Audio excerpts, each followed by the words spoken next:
Hello and welcome. In today's conversation, we're going to be talking about our emotions, why we have them and how we can reconnect with them, and some of the methods that we use to do this. My name's Amanda Collins and I'm a wellness practitioner and wellbeing coach, and I run my own clinic, Restoring Balance Wellness Clinic in Dorking, Surrey, where I see clients both online and in person. Today I'm joined by my lovely friend and colleague, Carole Randell, who is a trained psychotherapist and counsellor and has a huge toolbox of therapies that she uses with her own clients. Carole runs her own online clinic and can be found at chronicpainreliefonlineclinic.clinic. Carole and I work really closely together as chronic pain and fatigue recovery specialists, focusing on releasing unresolved trauma and balancing our emotions. We both use a variety of methods such as the emotional freedom technique, also known as tapping, havening, and the balance procedure, which we're going to talk a little bit more about today. So welcome, Carole. Welcome, Amanda, to today's talk about emotional health. Tricky little blighters, as we know.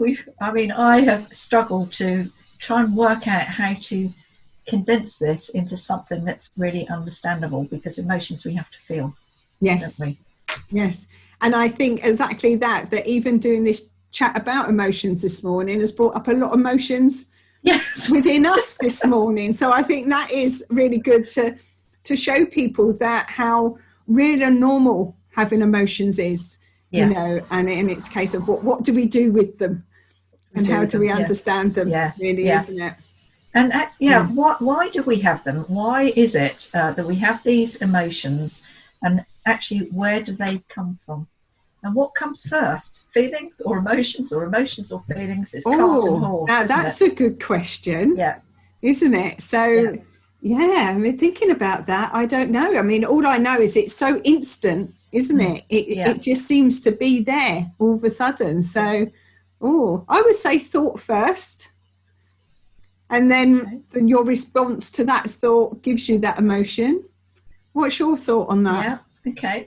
So our emotions are kind of shaped by all our personal experiences and our beliefs and memories and you know, environments and things like that. So strictly speaking, okay, and I got this as a proper definition off of Google. A feeling is the side product of your brain perceiving an emotion and assigning a certain meaning to it. Yes. Does that make sense? It does. And I think, you know, what you were saying about assigning a certain meaning to it very much goes, when something happens to us, our brain goes back and that, has this happened before? Yeah. How did I feel about that before? Yeah. It's trying to find clues in the past of like, how do I react to this? So that's why, you know, I mean, we work with clients all the time, don't we? Where we look back maybe at those triggers. You know, what's gone on in the past? How did you feel about something else? You know, and looking at that really. So, yeah. And the other thing that, you know, sort of sprang to my mind was why do they bother me so much? I mean, how do I identify them? And that's one of, you know, like you're talking about clients. That's when we come to talking about emotions, people tend to close down because it's not the easiest thing, to either feel, or B, to even talk about, or C, to sort of like put a name to what people are feeling either. And I think, you know, what popped into my mind there is when they talk about Pandora's box. Yes. Isn't it? You know, very much so. And it's a case of, you know, we've had all these emotions and sometimes they overwhelm us or make us angry or anxious and things. And then we like, don't know how to do this, right? Let's put them in a box. Let's put the lid on and let's leave them there. Yeah. And all of a sudden somebody comes up and it's like, well, how do you feel today? You know, and you're like, oh, I don't know. If I look in the box, that could be something quite scary, isn't it? Yeah, and it's like, so we tend to shy away sometimes from opening that box, isn't it? Yeah, absolutely. And some people, of course, feel more than others. We know that, don't we? Yes. With highly sensitive people, which is recognised, 20% of the population are considered highly sensitive. Yeah. And how circumstances and people and events affect them more deeply than other people. They're not able to cope so much with the modern world as such.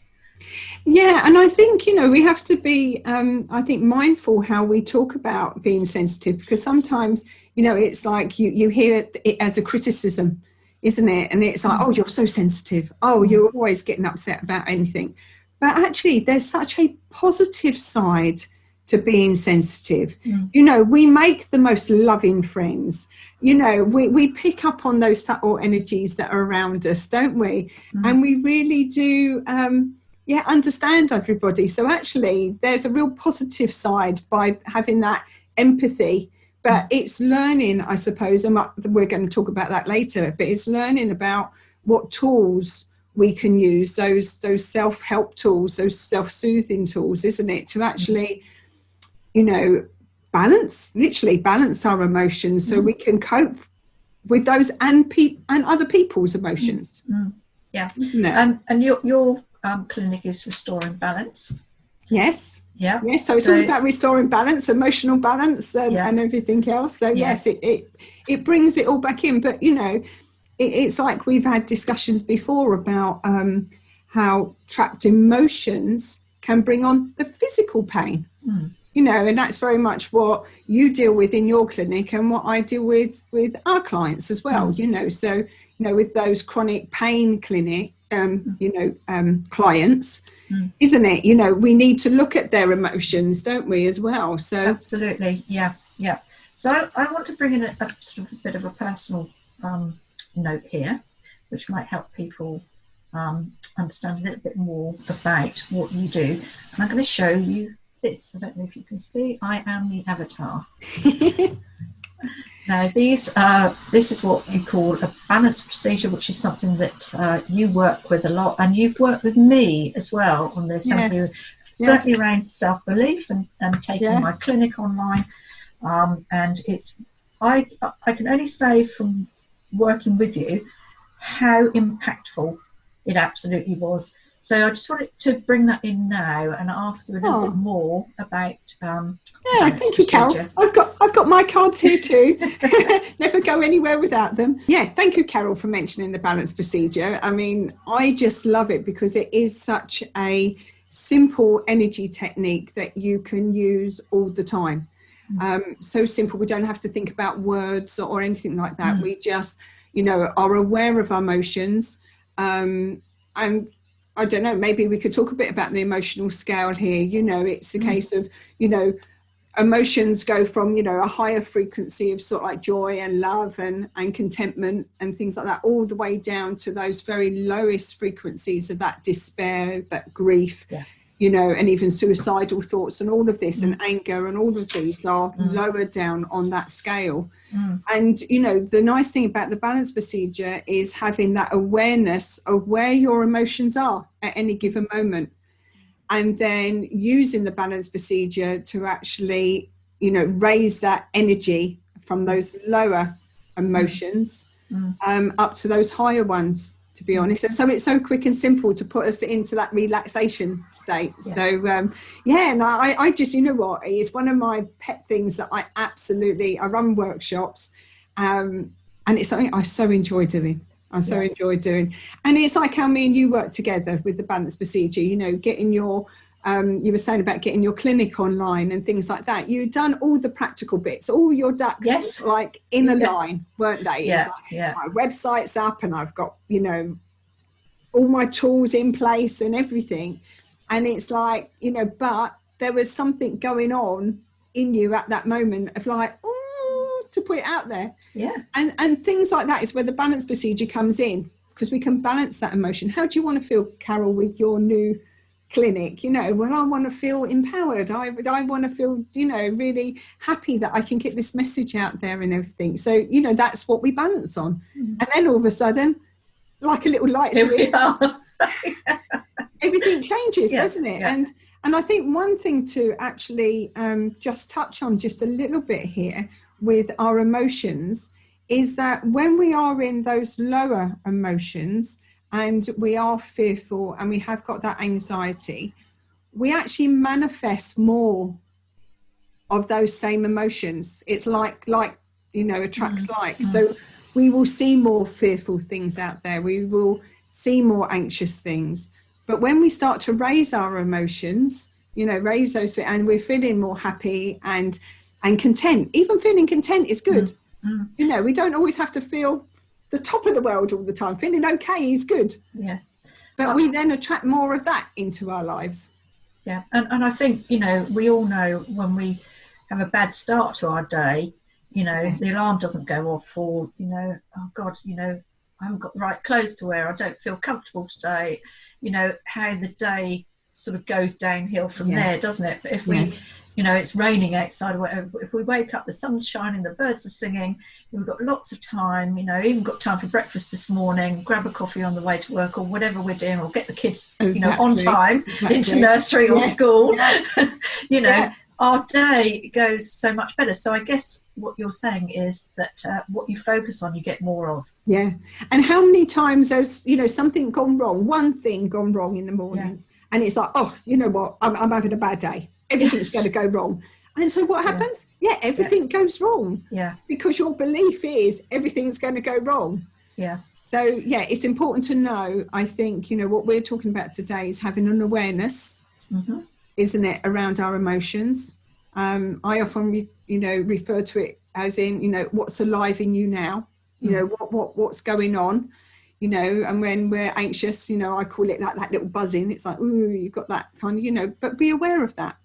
And then you can use one of the tools that we're going to talk about to actually, dampen that and change it. Because what we've got to remember is emotions are energy as well. You can't, an energy you can't sort of like destroy, you can change it. So you change the emotion. Yeah. I think that's the important thing, rather than think, I don't want to feel like this, and you're trying to delete it. It's a case of, well, no, I don't want to feel like that, but I want to feel like this. So it's changing that emotion to something more positive, isn't it? I think what was interesting for me when, back in the day, when I'd got my chronic fatigue and fibromyalgia, I didn't know what I felt.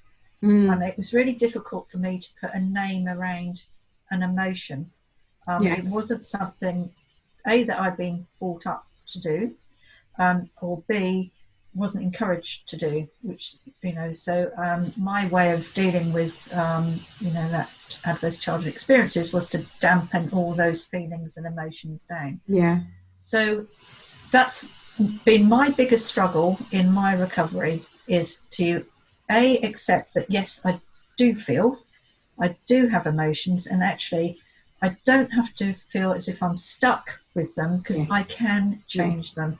It's all about how I interpret the feeling. And I think that's been my biggest learning on my well-being journey. I mean, how many times as a child, it's like, you're told, if you're crying, stop crying, it's not, and it's stop doing this and stop doing that and stop feeling emotions, isn't it? And stop being aware of them. I think, we're often taught that, aren't we? Especially, sometimes it's a gender thing. It's like, boys aren't allowed to cry and not allowed to show those emotions. And then everything's bottled up inside, isn't it? Yeah. So, important to have an awareness about that. Yeah. So it leads me quite nicely into, do we create a pattern? Yes. So again, I looked this up on Mr. Google, because I thought, this is quite a big subject here, but what I didn't want to do was go into all about how the brain works and all the rest of it. Yes. I want to keep this reasonably clear so that everybody can understand it. So emotional patterns are habitual, and they're also defense reactions to past events that are projected. So in the field of present time, they are, and what is happening is really effectively repetition and self-limiting. So basically, we are reinterpreting old events all the time, and that emotion that's coming up is a reinterpretation of that feeling that we had from historical events that might have occurred. So although it is a pattern, it's not necessarily of our own creation, because it may have been created for us, but we've adopted it. It's our brain trying to be clever, isn't it? And to protect us. So when we've had one experience, it kind of puts that in the archives. And then when we've got something else that comes up, it goes back to there and it's like, oh, this is how you felt last time. Yeah. And it tries to help you. But sometimes that's where these limiting beliefs come from. As I say, that old pattern way of thinking, isn't it? So then when that experience happens to us again, we go back to that limiting belief and that old pattern. So I mean, we both work a lot with EFT, emotional freedom technique, or sometimes called tapping, don't we? And we do a lot of work about limiting beliefs and our emotions with that. So did you want to say how you work with your clients with that? Yeah, I mean, I use it, and I will use it in sessions with people to reconnect with, they don't necessarily, let's say, have to know and be able to articulate what it is, but just to recognise there is some sort of bodily sensation feeling there, and then we can put some words around it. I mean, absolutely, Amanda, you know, the work that I've done with you personally, we've used EFT, and all I can say is it works, you know, and it works on the meridian points in the body if we want to put a label on it. But I think that fundamentally what I want to say to people is, you know, you don't have to know or name what it is this feeling or emotion is. Yes. You know, because actually by doing this work, you will break down whatever it is that's holding you back or is causing you this unease. And I think that's a very, very good point. So just for our, you know, our listeners out there who don't know what EFT is, you know, we tap on certain meridian points. So we have the top of the head, side of the eyebrow, side of the eye, underneath the nose, on the chin, underneath the collarbone, and then underneath the arm, and then back to the top of the head. Always makes me smile. It's like, I do it like this, and it's like my chicken impression. But you know, a lot of people that use EFT always are quite fearful about the words that they use, because when we start using EFT, we use like what we call a truth round. And this is how I feel, even though I feel all this anxiety, you know, and I keep on having this anxiety, you know, and every time I, you know, go out the door, I'm feeling scared. And every time I put a face mask on, you know, it's causing my anxiety, whatever it is. And people get stuck on those words. And I think the most important thing for people to know about this, what you were saying about how you feel, is actually do the tapping. Do the tapping. Don't worry sometimes about the words. Just do the tapping, you know, and that helps, you know, to, you know, we're tapping on ends of meridian points, and that helps to, well, it's actually been shown in research that an hour of tapping reduces your cortisol level by 24%. Wow. So it is a really powerful tool to actually learn. And both me and you do that with our clients. So if anybody's more interested in doing that, they can always do one-to-one sessions with us, can't they? And learn more about that. And fair to say we personally use it as well, don't we? Oh, definitely. Well? Definitely. So this is about breaking free of negative patterns, isn't it?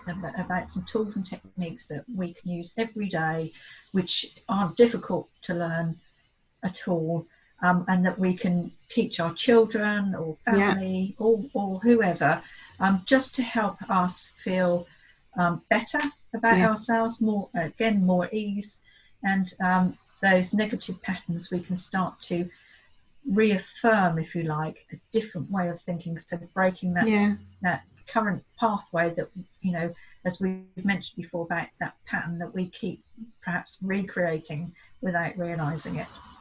Yeah, definitely. And I think that's it. It's I mean, you work the same as me with clients. I mean, we like to empower our clients. You know, yes, we will work with them. We would do EFT sessions with them or matrix re-imprinting. And, you know, and I teach my students, I suppose, in my workshops, how to use the balance procedure. And I think that's the most important thing, isn't it? That, yes, we can go deeper with somebody, and it needs a practitioner. If there is like real deep underlying emotions that need to be, I suppose, resolved, uncovered, resolved, then working with a practitioner is the safest way to do that. But I think what we like to do as well is to teach these methods, so everybody has got these in their toolbox. I mean, I Yeah. know you're just about to launch your new book, sort of like your toolbox, of all these different methods that people can help with their anxiety and things like that. And I think that's definitely it, isn't it? We need that toolbox, don't we? Absolutely, yeah. I'm a great advocate, for all clients, that they go away with a toolbox of skills that they can use at any time that they want to, and it's there for them to access. Yeah. And I think something else that I just want to bring up, and I think, because we're going to talk about like self-care and things like that. And, there is a ratio out there of, having so many negative experiences to so many positive ones to make us thrive. So, it very much is the sort of like, there's different ones. There's a 1 to 3, and I think there's a 2 to 5. So for every 2 negative experiences we have, we need 5 positive ones to actually help us to thrive. And I think the important thing to remember here is when we do things with our clients, is like, what makes your heart sing? What brings you that joy? And it doesn't have to be the big things.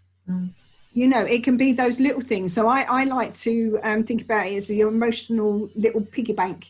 And it's like putting all those good stuff in there. Yeah. So when you need it, you have that resilience that's there to draw on. If we deplete that piggy bank, then it's hard for us to bounce back from things. So we need to be working on those with either tapping or the balance procedure, or you do a lot of havening, don't you? Do havening. Encourage journaling is another thing that I and journaling with your clients. But we also balance that with bringing in the joy. What do people enjoy doing? And I mean, for me, to be honest, it can be simple things, can't it? I mean, I love sitting down on the couch with a good book and a cup of tea. So it doesn't have to be costing us money. No. It might just be watching the birds in the garden, feeding the birds and things like that, or going out for a nice walk, whatever the weather, looking at a beautiful view, doing some drawing, phone call with a friend, isn't it? A bubble bath is a favourite of people's, isn't it? Yeah, absolutely. And I think that's it. Just keep on putting all these lovely things into your little piggy bank, your happiness piggy bank, really. So when you are feeling down, actually you can bounce back. You have more resilience when you're doing all these other things, which I think is really important. Sort of saving for a rainy day, which is quite old-fashioned. Isn't it? It is. And, I think that's it. But it's saving for a good day rather than that rainy day. It's like just let's make everything a sunshine day. Yeah, absolutely. And then, so we change that focus on having that good time, isn't it? Really. Absolutely. Yeah. So I was going to say, did you want to say a little bit more about other techniques then that you use with your clients? Well, I think there's several there. I mean, you've mentioned about the piggy bank, and I use a kindness catcher, for example. So it's a very similar process that, you fill your jar full of nice, lovely things to do, and every day you can go in there and pick something out, which is all about self-care. We have things, tools like the emotional ladder, so that you can, and the feelings wheel. So actually you can start to identify, right, I've got this feeling, but what's underneath that? What's underneath that? What's underneath that? So there's all those sorts of things. And also, what I send to people is a question. I've got 50 questions to help process your emotions, which I'm very happy to let people have if they just want to contact me, either me or you. We can send that to them. So that also identifies sort of kind of what has happened to make you feel this way. Why does it bother me? Where's it coming from? Again, is this a pattern? We've talked about that, haven't we? So there's lots of questions here that can certainly help people start to identify their emotions.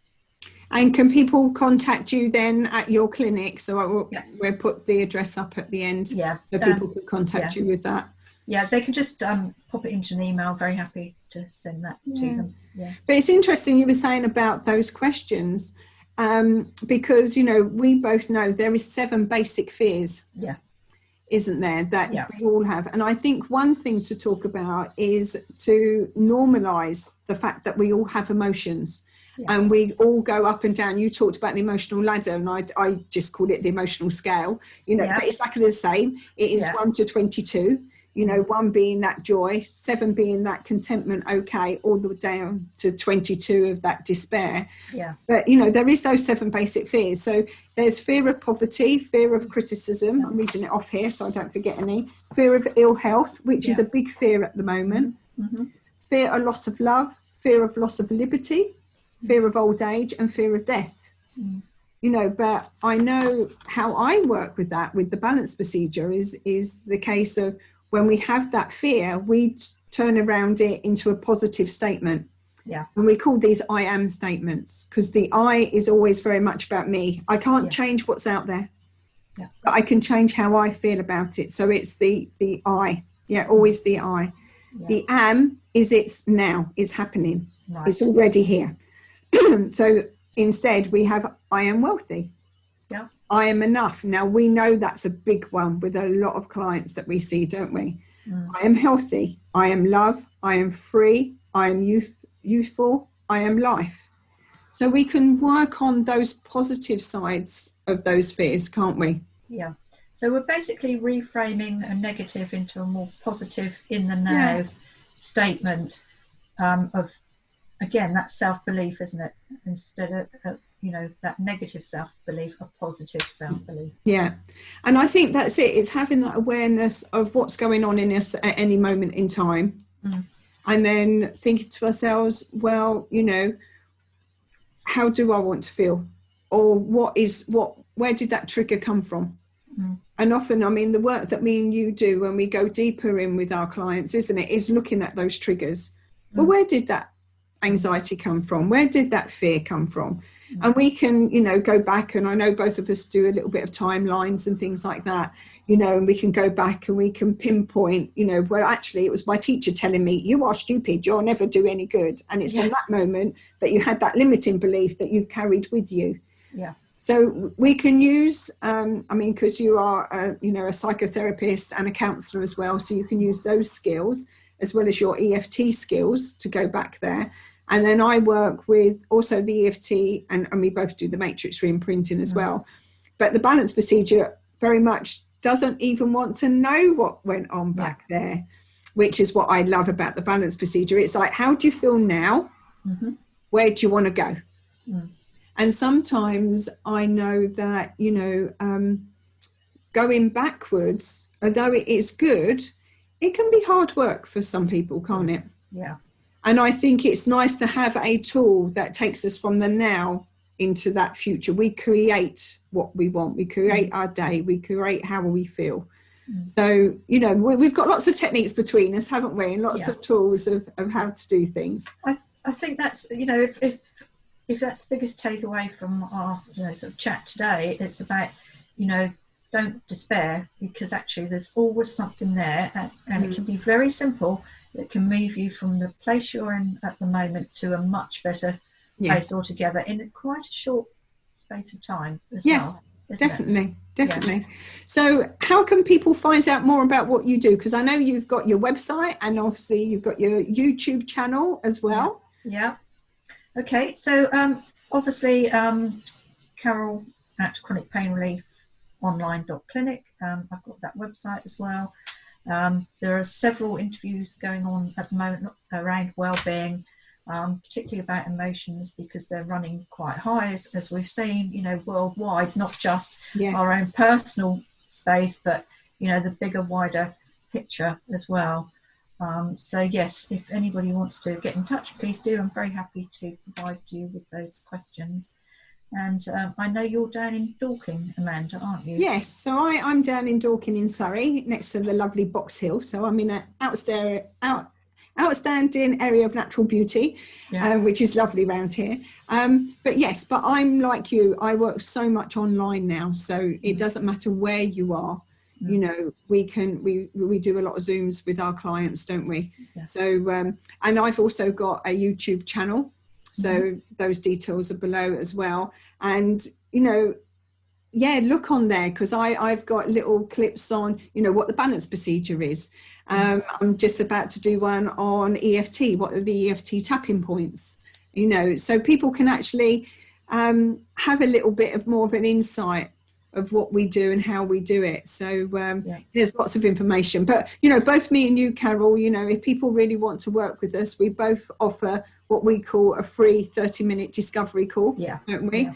So if people think, oh, you know what, and it is finding that trust with somebody, isn't it? Working with a practitioner, so, drop us a line, either of us, because we both work together, which is lovely. So we are both, referral practitioners for each other. So, that's the nice thing. It's not just us on our own, is it, Carole? We always work as a team, and we've got, other people as part of our team that we work with. So, together we work really well with, and we're really passionate about emotions and releasing trauma and things, aren't we? And passionate about working with our clients. So, I think absolutely now more than ever, well-being, we've just got to really think and reassess about our emotional health, our self-care, and our well-being.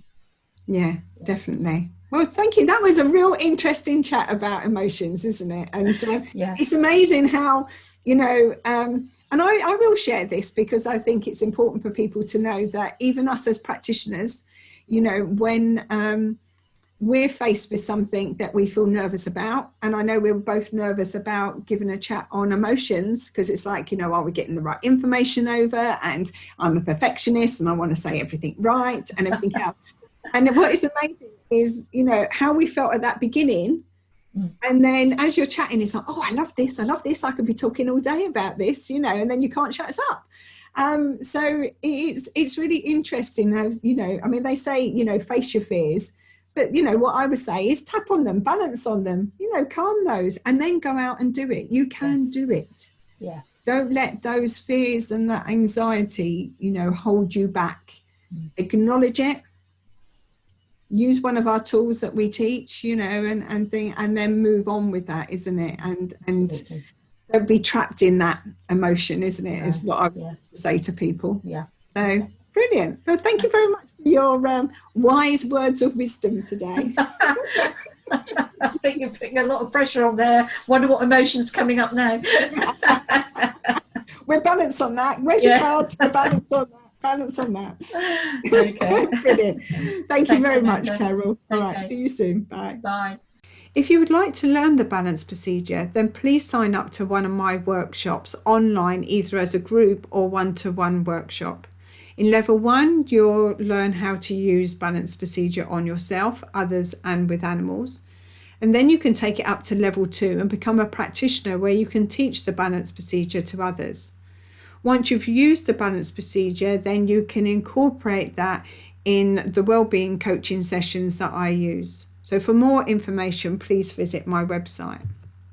Also, if you want to learn more about the emotional freedom technique and havening that me and Carole spoke about, then please subscribe to my YouTube channel at Restoring Balance Wellness Clinic, where you find videos on how to reduce anxiety using EFT with Amanda, and a video with Carole on how to do havening.